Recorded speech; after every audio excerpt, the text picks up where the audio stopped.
তো এই দেখো আমরা মায়াপুর স্টেশনে নেমে গেছি। ওই যে মায়াপুর স্টেশন। ট্রেনে একদম ট্রেন ফাঁকাই ছিল, কিন্তু ভিডিও করতে পারিনি।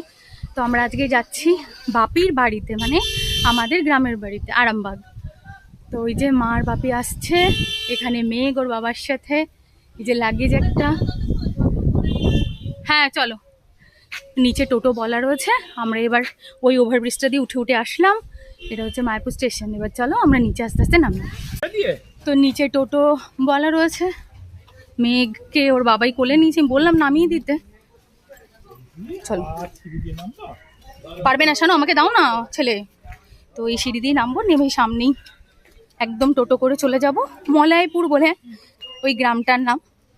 প্রথমে মায়ের বাড়িও যাব, মানে মায়ের বাপের বাড়ি, তারপর ওখান থেকে যাব। অ্যাকচুয়ালি ওখানে শ্মশানকালী পুজো আছে। তাই এই যে এইটা আমরা উঠবো। এই যে পাপা চলে এসেছে, পাপা কিন্তু ঠিক চিনতে পেরেছে। এবার দেখো, এবার একা একা উঠবে। আস্তে বসে পড়ো, পড়ে যাস না যেন। এখনো মা বাপি আসেনি, অ্যাকচুয়ালি মায়ের সিঁড়ি দিয়ে আসতে একটু প্রবলেম হয়। ওই যে মা আসছে, ওই যে মা আর বাপি আসছে। তুমি কি সামনে বসবে? ঠিক আছে, সামনে বসবো। আমার পাপা তো আগে উঠে বসে পড়েছে। এবারও কি সেই ঘুরে যেতে হবে না, সেই শর্টকাট রাস্তাটা ঠিক আছে? হ্যাঁ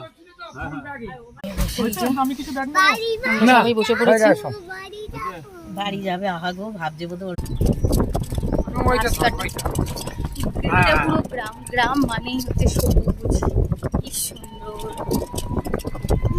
আমরা লাস্ট গেছি, মা এটা উঁচু, এটা তুমি ধরতে পারবে না বাবা। আমরা গেছিলাম লাস্ট সেই সেপ্টেম্বর মাসে, এখন আবার যাচ্ছি।